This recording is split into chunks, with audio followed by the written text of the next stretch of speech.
Hello guys, कैसे हैं आप। Welcome back to literature information. आज की इस वीडियो में हम डिस्कस करने वाले हैं रिसर्च मेथडोलॉजी को। और फर्स्ट टॉपिक हम लोगों का कौन सा होगा, फ़िलॉसफी ऑफ रिसर्च। स्टार्ट करते हैं आज की वीडियो। सबसे पहले आ जाएगा हमारे पास व्हाट इज़ रिसर्च, कि रिसर्च होती क्या है। रिसर्च क्या है, अ वे ऑफ थिंकिंग, यानी कि एक ऐसी थिंकिंग है जिसके थ्रू आप क्वेश्चन करने के काबिल होते हैं किसी भी चीज़ पर जो आपने ऑब्ज़र्व की हो। आप चीज़ें एक्सप्लोर करते हैं, इस थिंकिंग के थ्रू अपनी ऑब्जर्वेशंस को एक्सप्लेन करते हैं और कंक्लूजन्स पर आ जाते हैं। इसके अलावा अपने स्किल्स को इन्हांस करते हैं। आप एक एटीट्यूड बिल्ड कर लेते हैं जो लाइफ के डिफरेंट एस्पेक्ट्स को चैलेंज कर सके। फॉर एग्ज़ाम्पल कि ये वैलिड है कि ये नहीं, और वैलिड है तो कितना है, इसमें एक्यूरेसी कितनी है, इसका पर्पस क्या है, इसकी वीकनेसेस क्या हैं, इसकी स्ट्रेंथ्स क्या हैं, और ये इम्प्रूवमेंट कैसे लाई जा सकती है इसके अंदर। तो अगर इसकी एग्जांपल ली जाए तो आप खुद से क्वेश्चंस करने के काबिल होते हैं। फॉर एग्ज़ाम्पल कि what am I doing, why am I doing, how is it affecting me और anyone, how can I improve it. तो ऐसे क्वेश्चंस नेचुरली आपके माइंड में आते हैं और रिसर्चर जो है उसका क्या काम होता है, इन क्वेश्चंस का आंसर देना। A way of thinking that is rational and logical and that encourages you to critically examine every aspects of your day to day situation। ये रिसर्च डेवलप करती है आपके अंदर चीज़ टू आंसर योर क्वेश्चंस, यानी कि research का मतलब simple words के अंदर हम देखें तो इसका क्या मतलब है कि आपके माइंड के अंदर कोई भी क्वेश्चन आया है ना, तो आपने उसका आंसर करना है। फॉर एग्ज़ाम्पल अगर अब आप कहेंगे कि मैं रिसर्च कर रहा हूँ या कर रही हूँ, तो उसका मतलब क्या होगा कि आपने कुछ ऑब्ज़र्व किया, उसके ऊपर थिंकिंग की, फिर आपके माइंड में क्वेश्चंस आए और फिर आप आंसर्स फाइंड आउट करने के लिए निकल गए। अब ये कुछ स्टेप्स होते हैं इसके अंदर, रिसर्च के अंदर, जो आपने फॉलो करने होते हैं, जो आपको रिसर्च करने में हेल्प आउट करते हैं। नंबर 1 क्या होगा कि आपको कोई गाइड करने वाला मौजूद हो, ठीक है।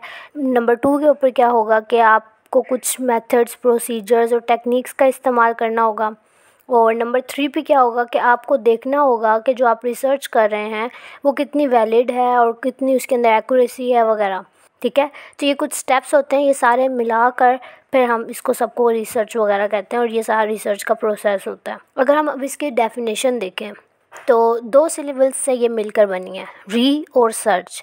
री का मतलब क्या होता है, न्यू ओवर अगेन, और रिसर्च का क्या मतलब होता है, सर्च का क्या मतलब होता है, to examine closely and carefully, to test and try, a careful systematic patient study and investigation in some field of knowledge undertaken to establish facts or principles। यानी कि सिंपली इसका मतलब क्या है कि एक क्लोज स्टडी करनी है एक प्रॉब्लम स्टेटमेंट पर। एक टेक्स्ट है आपके पास फॉर एग्जांपल, उसमें से आपको कोई ऐसी चीज़ तलाश करनी है जो पहले किसी ने ना तलाश की हो। आपने टेक्स्ट पढ़नी है, आपके पास ऑलरेडी मौजूद है टेक्स्ट, यानी कि एक चीज़ आपके पास मौजूद है, आपने उसको पढ़ना है, उसको रीड आउट करना है और फिर आपने चेक करना है। आपके माइंड में क्वेश्चन आया कि ये चीज़ जो है इसके अंदर मुझे मिली है। फॉर एग्जांपल आपके माइंड में कोई पॉइंट आया टेक्स्ट पढ़ने के बाद, आपने देखा, आपने फिर उसको सर्च किया कि किसी ने मेरे से पहले इसके ऊपर रिसर्च तो नहीं की हुई, फिर आपने देखा कि किसी ने भी नहीं की हुई। तो मतलब एक चीज़ है, एक चीज़ एक राइटर ने दी आपको, आपने उसको देखा, आपने उसके अंदर से अपनी थिंकिंग के थ्रू आपने एक पॉइंट डेवलप किया। एक चीज़ मौजूद थी, उसके अंदर एक और चीज़ आपने इंट्रोड्यूस करवा दी सोसाइटी को। और ज़रूरी नहीं है कि ये टेक्स्ट के ऊपर ही रिसर्च है। रिसर्च जो है ना काफ़ी किस्म की होती है, ये भी हम डिस्कस करेंगे इस लेक्चर के अंदर। आगे मूव करते हैं, philosophy of research. Philosophy of research क्या होती है, ये होता है a way of developing knowledge. Philosophy का हमारे पास मतलब क्या होता है, विजडम फॉर नॉलेज, और रिसर्च का मतलब अभी हम डिस्कस करके आए हैं। तो टुगेदर इसका मतलब क्या होगा, वे ऑफ डेवलपिंग नॉलेज। अब सिंपल वर्ड्स में इसका मतलब ये है कि एक प्रोसेस जिसमें आप डेटा को एनालाइज करते हैं, कलेक्ट करते हैं, ठीक है। अब हमारे पास 2 किस्म की चीज़ें हैं, रिसर्च फिलोसफिकल स्कूल्स और research philosophies. Research philosophical schools के अंदर हमारे पास आ जाएगा ऑन्टोलॉजी, एपिस्टेमोलॉजी, मैथडोलॉजी। और रिसर्च फिलोसफीज़ के अंदर हमारे पास ये सारी फिलोसफीज़ आ जाएंगी, प्रैग्मेटिज्म, पॉजिटिविज़म, पोस्ट पॉजिटिविज़म, और इसका दूसरा नाम है इंटरप्रेटिविज़म, रियलिज़म, रिलेटिविज़म, ठीक है। ये सारी फ़िलासफ़ीज़ हैं जो इसके अंदर आएंगी। तो आपने इसके अंदर कंफ्यूज नहीं होना, क्योंकि बाज़ औक़ात सर्चिंग वगैरह करें तो कहीं पर ऑन्टोलॉजी एपिस्टेमोलॉजी आ रहा होता है, कहीं पे ये थीरीज़ आ रही होती हैं, पॉजिटिविज़म और पोस्ट पॉजिटिविज़म। तो इसके अंदर कंफ्यूज नहीं होना, ये दो चीज़ें अलग, एक फ़िलासफ़िकल स्कूल है और दूसरा है रिसर्च फ़िलासफ़ीज़, ठीक है। तो अब हम देखते हैं इनके बारे में कि ये क्या है। ऑन्टोलॉजी क्या है कि study of being, deals with nature of reality, system of belief, और सिंपली इसका क्या मतलब है, व्हाट कैन वी नो, कि हम क्या जानते हैं। What we see and observing in the world, believe about reality, what is true, does truth exist, यानी कि सिंपल कि हम जानते क्या हैं, ठीक है। आगे एपिस्टेमोलॉजी को देखते हैं। Deals with source of knowledge, concern with possibilities, nature, sources and limitations of knowledge in the field of study. और इसके अंदर क्या है, how can we know what we know. Ontology में क्या था, व्हाट कैन वी नो, और epistemology में क्या है, how can we know what we know. पहले है ऑन्टोलॉजी के अंदर कि हम क्या जानते हैं, और एपिस्टेमोलॉजी में क्या है, जो हम जानते हैं वो क्या हम जानते हैं, यानी कि वो हम कैसे जानते हैं। हाउ कैन वी नो, हम कैसे जानते हैं, व्हाट वी नो, जो हम जानते हैं। थोड़ा सा कंफ्यूजिंग है तो इसको आपने समझना है सही से। Ontology, what can we know, हम क्या जानते हैं। हाउ कैन वी नो, जो हम जानते हैं हम कैसे जानते हैं। समझ आ रही है। आगे मूव करते हैं। मेथडोलॉजी, ये सिंपली क्या है, सैम्पलिंग, डाटा कलेक्शन, और इसके अंदर क्या है, हाउ कैन वी फाइंड, यानी कि हमने फाइंड आउट कैसे करनी है चीज़ें। अब रिसर्च मेथडोलॉजी और रिसर्च मेथड्स, ये दो चीज़ें अलग अलग चीज़ें, और इनके अंदर ज़मीन आसमान का फ़र्क है, तो ये आपने मिक्सअप नहीं करनी। मेथड्स का मतलब होता है what tools you are using to find. Methodology का हमने क्या मतलब समझा है, मेथडोलॉजी का मतलब है कि हाउ कैन वी फाइंड, और मेथड्स का क्या मतलब है कि आप कौन से टूल्स यूज़ कर रहे हैं चीज़ों को फाइंड करने में। मेथडोलॉजी आपने क्या फाइंड करना है, और मेथड्स आप कौन से टूल्स यूज़ कर रहे हैं फाइंड आउट करने के लिए चीज़ों को। अब इसके अंदर एक्सपेरिमेंट्स आ जाएंगे, इंटरव्यूज़ आ जाएंगे, नोट टेकिंग आ जाएंगी, सर्वेज आ जाएंगे। तो मेथडोलॉजी में जो आएगा वो आएगा क्वालिटेटिव, क्वांटिटेटिव। ये हम लोग आगे डिस्कशन करेंगे इसके ऊपर, टाइप्स के ऊपर जब हम डिस्कशन करेंगे ना, तो ये क्वालिटेटिव और क्वांटिटेटिव का बताऊँगी मैं आपको। अभी फ़िलहाल ये देख लें कि रिसर्च मेथडोलॉजी के अंदर आ जाएगा क्वालिटेटिव, क्वांटिटेटिव मेथडोलॉजीज़, और मेथड्स के अंदर हम लोगों के पास आ जाएंगे टूल्स कि हम लोगों ने कैसे करना है। फॉर एग्जांपल एक्सपेरिमेंट्स करने हैं, इंटरव्यूज़ करने हैं, नोट टेकिंग टेक्निक्स, ये सब कुछ, ठीक है। नेक्स्ट मूव करते हैं। Positivism, realism, इंटरप्रेटिविज़म।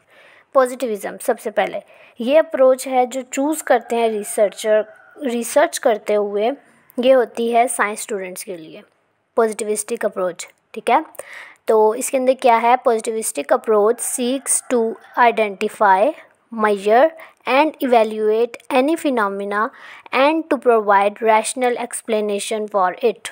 इस थ्योरी के अंदर हमारे पास एक्सपेरिमेंट्स होते हैं, लैब इन्वॉल्व होती है, लॉजिक्स के ऊपर बात होती है, फैक्ट्स पर बात होती है, ह्यूमन इंटरेस्ट और फीलिंग्स इसके अंदर इंक्लूड नहीं होते। इसका आपने ध्यान रखना है।